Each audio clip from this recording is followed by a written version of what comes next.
继续来看台北市长蒋万安举办共识营，要来凝聚市政府团队的感情。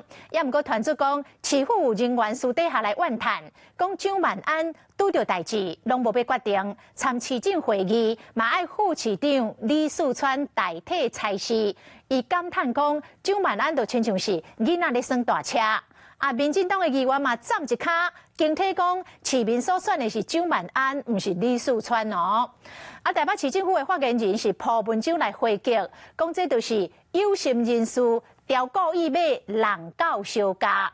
讲干那加开的防疫会议由李四川来处理，其他相关的差事也是交蒋市长来决定。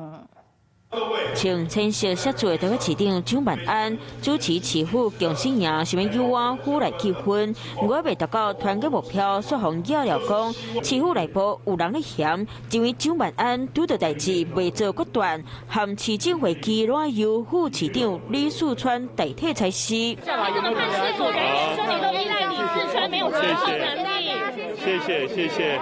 虽然蒋万安无正面回应，不过为暴露百会客栈，过来到大巨蛋见到市场开启，拢是李四川伫咧出马。蒋万安互警惕是囡仔伫咧驶大台车，因为开共识营就是无共识，市府各单要求伫咧休假，根本唔知影谁伫咧做市长。当一个市长要有市政的灵魂，而不是把事情都推给李四川副市长。人民选的是蒋万安，而不是李四川。如果你今天要用负面的角度去看哦，你什么都是负面的，是不是可以分层负责哈？你能不能把事情做得好？我觉得这点是最重要的。所以，如果批评者到现在为止还在围绕这种小枝小节哦，我觉得这个是鸡蛋里挑骨头。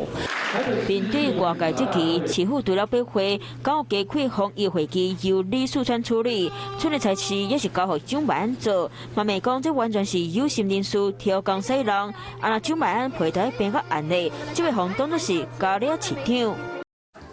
华视新闻看起来，赶快订阅我们的华视新闻 YouTube 频道，欢迎按赞、订阅、开启小铃铛，最新最及时的资讯要提供给你。